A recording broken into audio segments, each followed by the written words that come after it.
I'm Ken Beattie, and I'm a writer. I'm traveling the world looking for the relationships between people and plants. Plants give us most things in life to survive. They provide us food, shelter, and medicine. But plants also influence our history. This week my story involves Captain Cook's first voyage around the world, convict settlements in Australia, and one man's search for exotic new plants. That man was Joseph Banks, a very wealthy 25-year-old Englishman with a passion for nature. We'll travel to England, the home of Joseph Banks, where his contribution to the history of botany is being preserved. But first to Australia, where my voyage begins on the southeastern coast of New South Wales. I arrived in Sydney. It's the oldest and largest city in the country. It sits along the same coastline where Joseph Banks arrived with Captain Cook. Cook was charting new lands for Britain, and Banks was in search of never-seen-before plants. Of course, the coastline looks a lot different today. Skyscrapers line the harbors and inlets along the shore. The population of Sydney is now more than 4 million. It's hard to believe it started out just 200 years ago as a settlement of 1,000 convicts sent here from Britain. This was the first of Cook's many famous voyages. His ship, the HMS Endeavour, left Portsmouth, England in August of 1768. They stopped in South America at Rio de Janeiro for supplies. Then 6 months later, around Cape Horn, by spring of 1769, the ship arrived in Tahiti. But it wasn't for another full year did the Endeavour land on the eastern coast of Australia, in a spot that would later be named Botany Bay. The year was 1770. So he would have seen this enormous crag coming in from... Did he come in this way? Yes, he came from the south. Doug Benson and Jocelyn Howell are Australian botanists. They understand how it must have felt landing here, especially for Joseph Banks. I can understand his great enthusiasm when he climbed off the ship and found this wealth of plant material, interesting plants they'd never seen before, with all sorts of different shapes and attributes to them. So I can understand his enthusiasm completely, because I think I share it. For any botanist now, going to a new place is always very exciting. And to go to a country where no one has been before, of course, is marvellously exciting. So it must have been tremendous to come here and to suddenly see all these odd things that you'd sort of recognise. You'd pick a plant and say, well, that's a bit like such and such that you'd seen in New Zealand, but it's different, and this is quite different, and so on. You'd have a whole range of new families, because that was the fascinating thing about the Australian flora, is that you had a whole range of families and genera and so on that no one had ever seen before. Captain Cook's goal was to map the heavens above Tahiti for astronomers and chart the coastal waters of Australia. Joseph Banks' goal was to collect as many plant specimens as he could, as fast as he could. He collected very widely. He didn't let obstacles get in his way. The main obstacle he found to collecting in Australia was that Captain Cook wouldn't stop long enough in one place. They did, however, spend a week here at Botany Bay. Banks and his botanist friend, Daniel Solander, traveled straight into the bush to collect plants. A small stream nearby is commemorated with a plaque marking it as the first place Captain Cook and the crew drank fresh water. Same place, ideally. Yes, apparently so. And some of the trees have survived here since that time. We'll ford the stream. Right. There's something on the far side that looks kind of familiar here too. This little palm in here, is that, let me guess now, palmetto? No, it's a Livistona. Livistona. Livistona australis, a cabbage palm, we call it. Cabbage? Cabbage palm, yes. Apparently, if you take the growing point, chop it up and boil it up, it's edible. And indeed, sailors, in fact, perhaps sailors at the time of the Endeavour, would have collected palm heart, whatever it is, and eaten that. Banks may have eaten this cabbage palm after his long voyage, but once satisfied, he would have been more interested in plants to collect than to eat. It had taken him 2 years to get here, and plenty of his own money. The discovery of new botanical species would make him famous. One of the most exotic trees Banks saw was the eucalyptus, or the gum tree. There are more species of this one tree in Australia than there are all tree species put together in Great Britain. I think Joseph Banks must have sensed he'd hit a gold mine landing here. But beyond these trees, up on the cliffs, Banks would find the vegetation to be quite different. The forest gives way to a low-lying scrub-type bush. One of the plants he collected and named was a little white-flowered bush. Botanically, it's called Westringia fruticosa. Commonly, it's called the coast rosemary. Doug and Jocelyn say that Banks was quite excited by these plants. He was amazed at their durability, growing in sandy soil and salty sea air. Especially this one, a lovely little bell-shaped flower named Epacris longiflora, commonly called fuchsia heath. He also collected the Darwinia fascicularis, and that's called scent myrtle. And the Eriostemum buxifolius, or a box-leaved wax flower, this is a member of the lemon and orange tree family. Banks was a very conscientious collector. He was very concerned about making sure the specimens were well preserved. In fact, there are descriptions in his journal of how he had to lay out the collected specimens, take them off the ship, lay them out in the sand, the warm sand during the days, to dry them out, and then collect them all up again and put them back on the ship before the evening damp descended on them and made them damp again. After a week at Botany Bay, Cook forced the plant collectors back on board. But luckily for Banks, the boat sprang a leak. The jagged rough rocks in the shallow waters off Botany Bay made a hole in the hull of the Endeavour. I think Banks was quite pleased when the Endeavour was actually partly wrecked further north in Australia, and they had quite a long stay on land while the Endeavour was being repaired. And I think that was probably one of his happiest times in Australia, because he could spend much more time roaming around collecting plants. What he found was a species of plant so peculiar in appearance and physiology that it became his most famous discovery. The Banksia is a species of plant found throughout Australia. This is the Banksia serrata. Its strange-looking seed pods need to be burnt before the seeds can be dispersed and new growth begins. This evolutionary adaptation allows the plant to survive Australia's long, hot summers that usually end in drought and wildfires. Banks was truly smitten. 50 species of Banksia plants were identified. Banks was very pleased when he learned this strange-looking plant would be named after him. Because in those days, naturalists, they were people that loved to go out and study nature, anything to do with nature plants. Australian school children are taught about Sir Joseph Banks. They call him the Father of Australia, because for many years after his trip to this country, he encouraged European settlement in this part of the world. In fact, it was his idea to send all the unwanted convicts from Britain here. There were other places suggested as to where they could take their convicts. But Banks pushed for Botany Bay. He said the soils were good, it was a good place for agriculture. He was wrong in that. The soils of Botany Bay are not good for agriculture. Banks was influenced by the large number of fascinating plants he had picked here. But 17 years later, when the captain of the ship bringing the convicts realized they couldn't grow crops here, he moved further north, choosing Sydney instead. It became the first site of British settlement. They were the first of our multicultural society that, in fact, perhaps 30, 40, 50 years ago, people were unhappy about the convicts. In fact, it was a stain that was they tried to erase to some extent. They didn't like to be perhaps related to a convict. Now, of course, it's a marvellous thing if you actually had an ancestor who was a convict. Banks played a key role in the settlement of Australia, but he's most remembered for his incredible plant collections. When we come back, the rare thrill of seeing an original.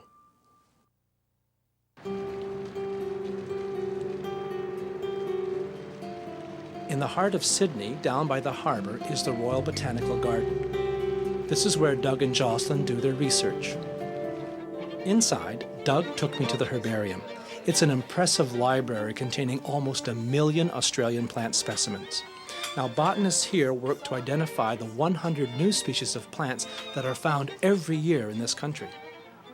Some of the very first plants Banks and his botanist Solander picked are stored here. Plastic trays in neat rows contain hundreds of different specimens. I'm anxious to see inside here. This is really, these are the actual ones from way back? These are the actual things. These are the pieces of plant that Banks and Solander collected out there at Botany Bay. As a botanist, as a plant person, how do you kind of shake getting in here? This is like Christmas presents. Well, you know, this is it. That's the piece that he collected. flattened down by him because, after all, it's hard to rearrange them once they've dried. Right. So he set that up like that. Is there anything that we would have seen today? Ah, well, here... I'm just anxious to get in and look at this. Oh, Epacris. That's the one that had the tube flower. That's right, the little pink tubular flowers. This is Epacris longiflora. This is, well, it was a common plant in heath areas around Sydney last century. While Banks and Solander were frantically collecting as many plants as fast as they could, someone else was working equally as hard. It was Sidney Parkinson. He was a young and talented artist who accompanied Banks on this voyage. Out of the 800 specimens collected in the Bay Area, Parkinson made drawings of more than 700 of them. Many of his drawings are still used today. Unfortunately, Parkinson did not survive the long voyage home. He died of dysentery aboard the Endeavour on the way back to England. Now, this says Ex Herbario Musei Britannica. How's my Latin? Right, well, it means out of the herbarium of the British Museum.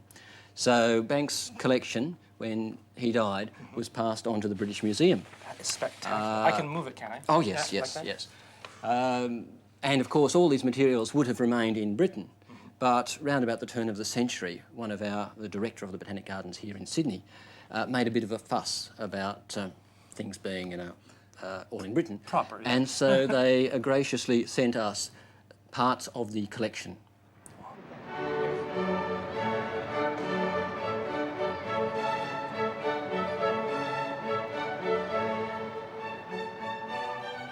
When the British Natural History Museum first opened, Joseph Banks was one of the earliest patrons to have a reader's card.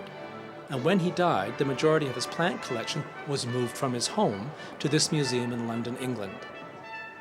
It's estimated that Banks collected 30,000 species of plants and insects on the Endeavour voyage, the largest botanical undertaking ever. In fact, he enlarged the world's knowledge of existing plants by 25%. His influence on the history of the world will not go unnoticed if Neil Chambers has anything to do with it. Tucked away upstairs in the museum is the Sir Joseph Banks Archive Project. Neil's trying to collect all the letters ever written by Banks for the museum. It's a formidable task. He's really one of the first global correspondents when he was sending collectors and explorers out once he had stopped voyaging. Then he was writing to these people, he was exchanging correspondence with them. He was corresponding with people on his estates. They might be stewards, they might be local MPs, or they might simply have been poachers. An only child himself, who was reported to have been one of the richest men in England at the time, Banks had no children of his own. He did get married, however, to a woman named Dorothea Hugeson. She was, as Gascoigne says, a broad-acred lady. She was wealthy, or brought wealth with her, but they had no children, which again is one of these quirks, which has meant that his inheritance, the documents in particular, were dispersed around the world. To locate some of these letters, Neil is using the internet. There's even a Sir Joseph Banks webpage. Hopefully going to be new letters kicking around in someone's loft somewhere around the world. This is what we hope for. So far, the museum has collected 20,000 of an estimated 50,000 pieces of correspondence, and Neil has read most of them. It's poking your nose in, basically. But I think that's what history's all about, is poking your nose in to find out what happened. And if you don't do that, then you just don't have a clue. So his letters are packed with enclosures, they're packed with acts of parliament, snippets from newspapers, a little bit of scandal here, a little bit of science there, whatever it might be. When Banks returned from the Endeavour voyage, he set up his library and herbarium at 32 Soho Square. This was his personal home, but it also became the centre of enlightenment in Europe.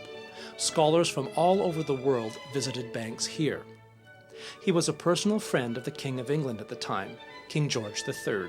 So when they were looking for someone to endorse particular ideas, particularly when it comes to exploration in that region, then Banks was the man to whom they could turn for all sorts of information over and above the obvious scientific information that was at his hands and possibly no one else's in Europe at the time. Neil hopes when this project is complete that these cupboards will be filled with volumes of Joseph Banks' papers. And when that's done, he hopes that people will find Banks's writing as fascinating as he does. Other people, will perhaps sample some of these letters and want to know what he was like as a husband, want to know what it was like to sail around the world in a 100-foot boat, more or less, with 97 other men, going who knows where, with no guarantee whatsoever that you would ever come back, and that if you got into trouble, there'd be anyone there to help you. Of the 97 men who left on the voyage, only 41 returned alive. Neil Chambers calls himself a Banks file. That means he knows as much about Banks as anyone could, but he still never seems to get enough. More frequently, people in the museum who say that one of my emails reads like an 18th century letter, which I take as a compliment, but perhaps I don't mean it that way. I take my work home. I can read Banks happily in my spare time. He's that type of person, which is another reason why publishing some of his letters, at least, is something we're seeking to do in a selected form. But if you're asking me whether I mumble Dorothea, his wife's name, at the wrong moment, I hope I can say no to that. When we come back, we'll visit the Royal Botanical Gardens at Kew, where the legacy of Joseph Banks is alive and well and still growing. It is fairly stable now, Yeah, now. but it is below the water table. I mean, the river is just the other side of the big wall. So on a good year. Kew Garden is the oldest botanical garden in the world. Today, it's one of the largest, and that can be credited to Joseph Banks. The original garden was owned by Princess Augusta, the mother of King George III. When Banks returned from his first plant-seeking voyage, he would often stroll the grounds of Kew with his friend King George, probably discussing future expansions. Princess Augusta donated more land, and Joseph Banks became the first director of Kew. David Fields has worked here for 37 years. He's director of the Economic Botany Museum. That's where they collect every useful object ever made from plants. This collection was endorsed by Banks. It's always fascinated me, the sort of, both the uses of plants in the everyday things like food and fabrics for clothing, textiles, paper, and also sort of the craft element, because I think cultures depend very much on the individual crafts that they produce, and these are still as important as they were in Banks's day. Downstairs, more than 73,000 objects made from plants have been collected and catalogued from around the world. Everything from flutes and woven water jugs to elaborate ceremonial headdresses and masks from primitive tribes. Now this looks like a broom. I saw a broom collection down here, but That's right, we've got brooms made of all sorts of things. I think it gives the clue as to, if you see who it's presented to us by. Eton College. Eton College, the headmaster of Eton College. That was Banks. Went to That's Eton. where Banks went, and Banks would have known that this is, as you see, it's a birch rod. You mean This like- is the proverbial rod. What's the adage? It's a British. Spare the rod and spoil the child. So Banks may have had his backside. Yes. Ooh, I always thought the rod was like a single cane. No, that's Ooh, that would be. typical birch rod. Woof, woof. Well, maybe Banks was a good boy. Let's hope so. At school, Banks was nicknamed Longshanks, and it's no wonder. He must have been an awfully tall man, because this walking stick is up to my waist. I'd have to stand on my tiptoes to use it. Maybe he just he must have been portly or something. I think he was quite a substantial figure, the man. By the time Banks was 35 years old, he had seen most of the world. He no longer went on any more plant collecting expeditions himself, but he continued to finance many others. Once Banks was back in England, he had the idea of transporting useful plants and their products around the world. He instituted the transfer of breadfruit from Tahiti to the West Indies in the two voyages undertaken by Captain Bligh. So the early transfer of plant species around the world was largely due to Banks and his influence. As a result of that influence, Kew Gardens is one of the largest plant and seed collecting repositories in the world today. Surprisingly enough, one of the very first seeds collected more than 200 years ago still grows today in the glass greenhouse at Kew. It's a primitive plant called a cycad. It came to Kew from one of our first plant collectors sent out to the Cape of South Africa in the 1770s. It arrived here in 1775. And it's still here? And it used to grow in Princess Augusta's very first glass house, the Great Stove. Yes. And then it had to come here because of its size. This has actually produced a cone only once in its life, and that was, interestingly, in 1820. And that was the year that both George III and Joseph Banks died. And Banks was able to totter here, gout-ridden, and see that cone. So that's really rather nice. Banks's influence on the world of plant collecting is evident at Kew. Today, it employs 35 full-time collectors who work in every corner of the earth. They return with 45,000 new plant specimens every year. Neil Chambers says we will probably never really understand to the full extent how much of an influence Joseph Banks had on the history of the world and our lives. So while people like Cook have perhaps been better remembered, people like Banks have been easily forgotten, despite the fact that really in his own day Banks would have been regarded as more significant and important and noteworthy than Cook was. Not only did he dedicate his life to collecting plants, but this prosperous man shared his immense wealth exploring the natural world. He spent £10,000 of his own money on the Endeavour voyage alone, not to mention the thousands he continued to spend encouraging others in his favorite pursuit. While his story may not be widely known, for those who do, it's heartfelt. I thank Sir Joseph for giving us this pedigree, for giving our a science that would now be rather down market, shall we say, compared to a whole lot of modern things.